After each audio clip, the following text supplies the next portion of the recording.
porté sur le PLH, mais sur le SDRIF dont vous venez de parler.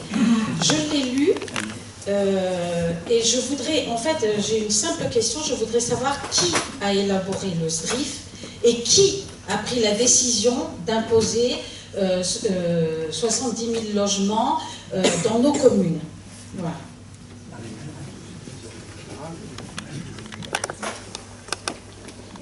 Bonsoir.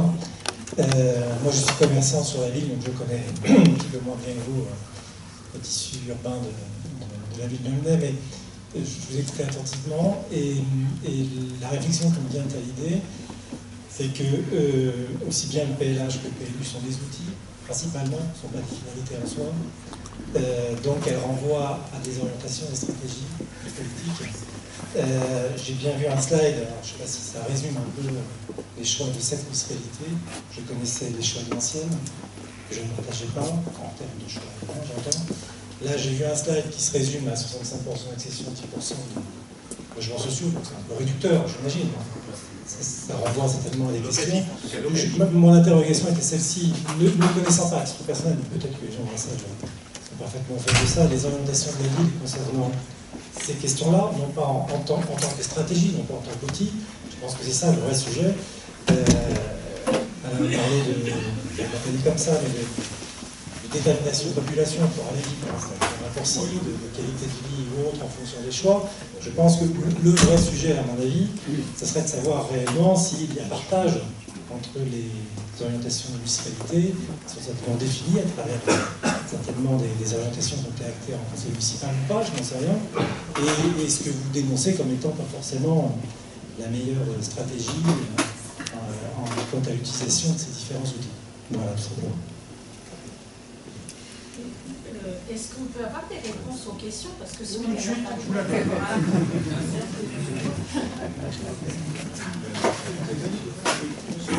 Michel Brutel, je pense qu'il ne faut pas opposer tissu pavillonnaire et... Oui, mais je n'ai pas besoin de micro, je parle assez fort comme ça. Tissu pavillonnaire et construction d'immeubles.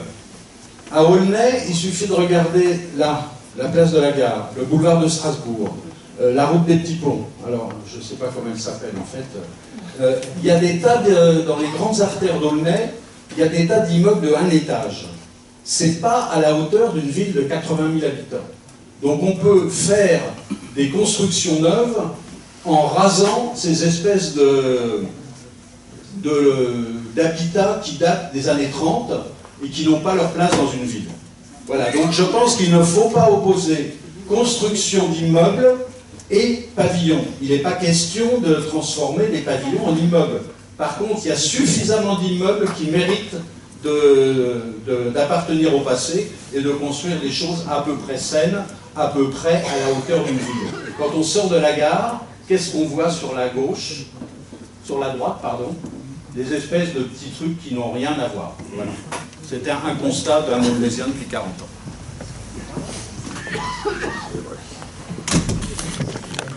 Bonjour, donc je suis aulnaysienne depuis plus de 40 ans, j'habite Aulnay Sud, donc je vois des évolutions depuis de nombreuses années. Donc effectivement, monsieur, vous dites, c'est pour le coup que ça sera bétonné, si tout à côté de la gare monte à 5 étages ou 6 étages, moi j'en veux pas. Ça ne me dérange pas les petits immeubles, les petites maisons d'1 étage, pourquoi ça vous dérange? Parce que c'est pas beau. C'est pas beau? Oui, demandez aux gens qui habitent dedans s'ils seront contents qu'on démolisse. Non, moi ça me va bien. Bon, le jour faudra peut-être un jour, si quelqu'un vend, pourquoi pas. Bon, d'un autre côté, quand on dit qu'on ne construit pas, des constructions pour des revenus moyens, comme vous dites, il manque des constructions, il y en a eu beaucoup ces dernières années, de qualité.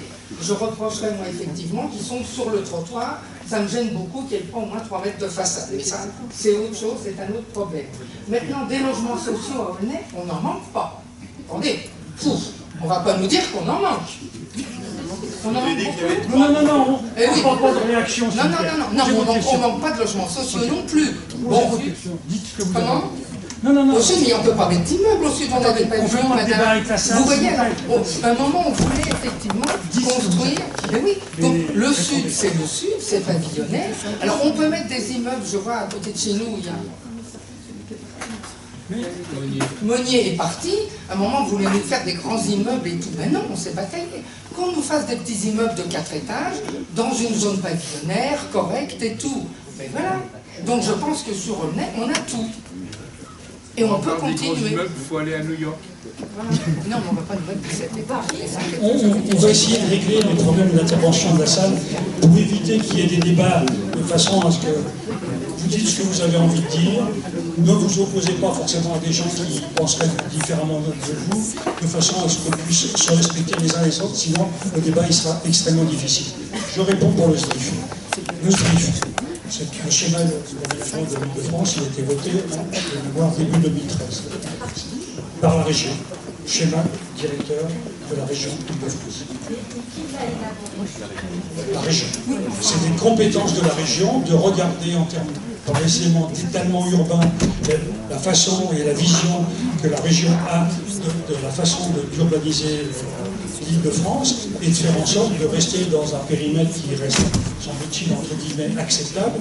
Et en fait, ça a été voté et ce schéma, il est opposable à toutes les villes et également à la ville d'Aulnay. Donc, effectivement, la vision que l'on a de l'Île-de-France en général et de ce nombre de logements qu'on ne construit pas aujourd'hui. On est à peine à 40 000, au lieu des 60 000 qui seraient rendus nécessaires. Les chiffres, je ne les valide pas, ils existent, on les donne, et je ne sais pas si pour autant ils sont bons. Ceci étant, c'est le déficit aujourd'hui de construction qu'il y a en Île-de-France, mais pour les réaliser demain, eh bien, il faudrait regarder à faire en sorte de densifier dans des limites de ce qui est acceptable pour chaque commune, et dans chaque commune, eh bien, effectivement, les choses, il y a des réactions qui sont effectivement épidermiques par rapport à des sensibilités diverses et variées. Donc le problème, aujourd'hui, ce SDRIF, il est opposable à la ville d'Aulnay, et la ville d'Aulnay, si je ne m'abuse, et on me reprendra si je dis une bêtise, a repris ces chiffres-là dans le cadre du contrat de développement territorial qui lie la ville d'Aulnay-sous-Bois avec la ville de Livry-Gargan, Sevran et 5 villes en l'occurrence, et qui va jusqu'à Clichy, qui pouvait préfigurer le territoire de demain, ce qui n'a pas été le cas. Toujours est-il que nos 5 villes se sont mises d'accord pour regarder quel était ce qui était à construire, et de mémoire, je n'ai pas la date de terminaison, mais dans le dernier article de presse qu'on a pu lire, on parlait de 19 000 logements d'ici 2030. Bon, ceci étant, ça ramène au nombre de logements imputés à chaque ville et de ce que la ville d'Aulnay devrait prendre comme sa quote-part. Ceci étant, les réserves foncières de toutes ces villes-là ne sont peut-être pas au rendez-vous, et par voie de conséquence, le PLU, et je le dis au maire, qui par rapport à des déclarations qui ont été faites hier en conseil municipal, fait que ce PLU sera applicable, on pourrait presque dire une journée, c'est-à-dire que il va être validé pour la fin, le 31 décembre 2015, et le 1er janvier 2016, nous nous retrouverons dans une intercommunalité où, selon toute vraisemblance, eh bien, il y aura une nécessité de refaire un PLU intercommunal. Et quand je repose le problème de cette façon, c'est pour dire que les besoins en logement, ils seront à étudier à la dimension de cette nouvelle intercommunalité, ce territoire T7 que personne ne connaît, parce que c'est passé un petit peu au-dessus de la tête de tout un chacun, eh bien, et malgré tout, il va relier le Bourget jusqu'à Tremblay, on dit un territoire, le corridor aéroportuaire entre le Bourget et Roissy, mais en réalité, Roissy étant dans le 95, et la métropole n'englobant que les villes de la petite couronne, eh bien, le 95 n'est pas pris dedans, et ce territoire s'arrête à Tremblay aujourd'hui. À mon avis, c'est une erreur par rapport à des retombées économiques que l'on peut éventuellement imaginer avec l'ensemble de ces villas. Toujours est-il qu'effectivement, on est dans une intercommunalité qui devra demain sortir un PLU intercommunal. Et en fait, la ville d'Aulnay sera obligatoirement dans la situation de devoir, dès le 1er janvier 2016, travailler à ce PLU intercommunal.